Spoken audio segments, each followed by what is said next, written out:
केंद्रीय शहरी विकास राज्य मंत्री कौशल किशोर जी हमारे साथ बातचीत के लिए मौजूद है। सर, अगर बात करें तो उत्तर प्रदेश में 3 जगह पे उपचुनाव हो रहा है। रामपुर से भी प्रत्याशी घोषित कर दिया गया, सीएम रजक को भी प्रत्याशी बनाया गया है। लोकसभा उपचुनाव हालांकि वो हारे थे, एक बार फिर से विधानसभा में आजम ने उन पर ही भरोसा जताया है।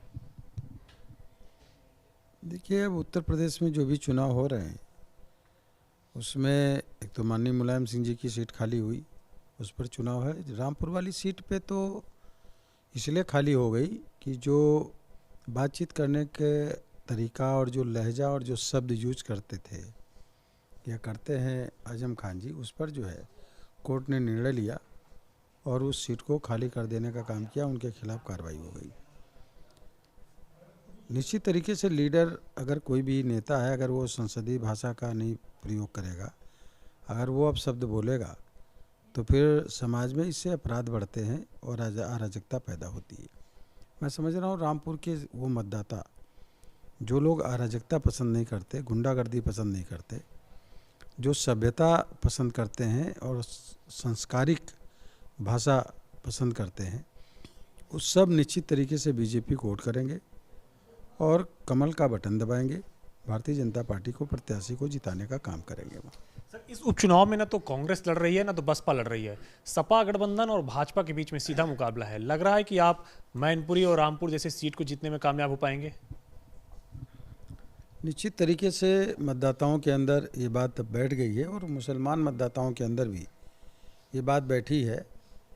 जो उनके अंदर एक डर पैदा किया जा रहा था बीजेपी के प्रति, अब वो डर धीरे धीरे ऑटोमेटिक इसलिए ख़त्म हो रहा है कि जो लोग भी उनके मौलाना और धर्मगुरु बोलते थे, वो बातें अब झूठी साबित हो रही हैं। मोदी जी की सरकार इस कोरोना काल में, संकट के दौरान भी सबको एक साथ लेकर के चलने का काम किया। चाहे वो कोई भी मदद करने का हो, सारी मदद करने का काम किया। इसलिए उनका भी भरोसा बीजेपी की तरफ बढ़ रहा है, इसलिए निश्चित तरीके से जीत होगी। सर, अगर बात करें तो शिवपाल सिंह यादव को स्टार प्रचारक बनाया गया है। कल नरेश उत्तम पटेल जो कि प्रदेश अध्यक्ष सपा के, वो कहते हैं कि शिवपाल हमारे विधायक हैं और वो प्रचार करेंगे। वहीं रामगोपाल यादव कहते हैं कि शिवपाल यादव की सहमति से डिम्पल को प्रत्याशी बनाया गया।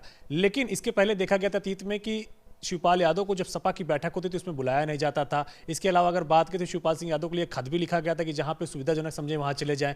अब ये प्रेम क्यों दर्शाया जा रहा है?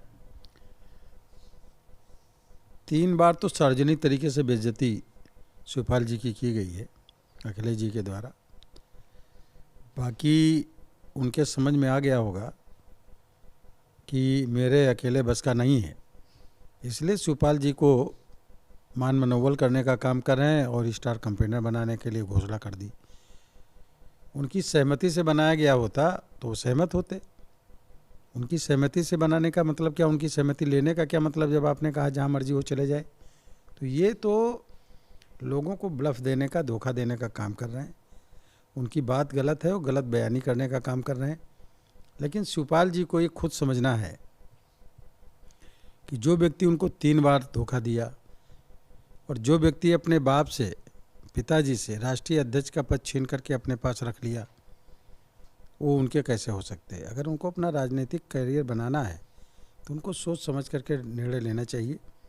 और मैं समझ रहा हूँ कि किसी बहकावे में नहीं आना चाहिए और उन मन से और दिल से वो सपा के साथ या अखिलेश जी के साथ नहीं है। इसीलिए उन्होंने,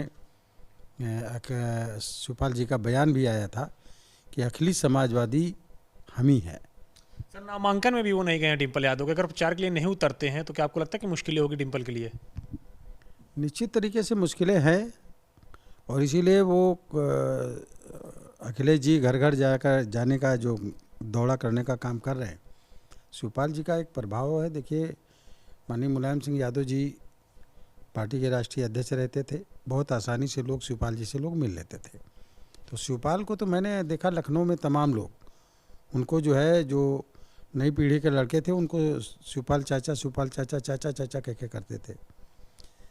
इतना कितना लगाव नज़दीकी का लोगों का था। तो शिवपाल जी से लोगों का लगाव निश्चित तरीके से है, क्योंकि आसानी से वो उपलब्ध हो जाते थे। और शिवपाल जी अगर उनके चुनाव प्रचार में नहीं उतरेंगे तो निश्चित तरीके से और ज़्यादा मुश्किल सपा के लिए पैदा होगी। और बीजेपी के पक्ष में लोग वोट शिवपाल जी उतरेंगे, उसके बाद भी अगर शिवपाल जी सपा के पक्ष में उतरे, डिम्पल के पक्ष में, तब भी लोग बीजेपी को वोट करेंगे, फिर शिवपाल के कार्यकर्ता का ही भरोसा शिवपाल जी से उठ जाएगा। सर एक आखिरी सवाल है, मायावती ने ट्वीट किया है और लिखा है कि बीजेपी अब मुसलमानों की बांटने की कोशिश कर रही है, पसमंदा को बांट रही है और इस तरीके से तमाम तरीके से बात करी है। आरएसएस पर भी उन्होंने निशाना साधा और साथ ही ये भी कहा है कि जब बसपा की सरकार रही है तो स्वर्गीय विकास किया गया उत्तर प्रदेश के अंदर सभी समाज के लिए। मायावती जी को बीजेपी उस समय बहुत अच्छी लगी थी जब 1995 में उनकी जान बचाने का काम भी बीजेपी ने किया और उन्हें 176 सीटों का बीजेपी के पास थी, 67 सीट इनके पास, समर्थन देकर के उनको मुख्यमंत्री बनाने का काम किया 3 बार, इसलिए कि डॉक्टर अंबेडकर का मिशन पूरा करो। डॉक्टर अंबेडकर का मिशन कोई पूरा करने का काम नहीं किया, केवल मूर्ति लगाती रही। आज ये चीज़ उनको याद आ रही है, इस तरह का जो कमेंट कर रही हैं, इनको क्या परेशानी हो रही। पसमानदा का मतलब पिछड़े वर्ग के लोग, पिछड़े वर्ग के अगर मुसलमानों को जिनको ज़रूरत की चीज़ें उपलब्ध होनी चाहिए, अगर उनको जोड़ करके जागरूक करके उनको शिक्षा के सवाल पर, उनको रोज़गार के सवाल पर, उनको आगे बढ़ाने का काम अगर भारतीय जनता पार्टी की सरकार कर रही है तो उनको क्या परेशानी है। वो तो 4 बार मुख्यमंत्री रही, वो तो उत्तर प्रदेश में नहीं किया काम ये। तो जब मौका आपको मिला आपने किया नहीं, तो अगर कोई कर रहा है तो आपको इसमें क्या कमेंट करने की ज़रूरत। लेकिन उनका मन है, कर रही है, उसी की वजह से जो समझ नहीं पा रहे हैं, इसलिए उत्तर प्रदेश में केवल 1 सीट रह गई है बसपा की एमएलए में। और आने वाले समय में लोकसभा में क्या होगा ये जनता भी जानती, लोग भी जानते हैं। शुक्रिया हमसे बातचीत करने के लिए केंद्रीय शहरी विकास मंत्री कौशल किशोर जी, जिनका कहना है कि जिस तरीके से मायावती ने कहा है उनको समझ में आ जाएगा, जब आने वाला लोकसभा चुनाव है उसमें सब कुछ उनको आएगा समझ में। कृष्ण सुनील कुमार के साथ अविनाश तिवारी, एबीपी गंगा, दिल्ली।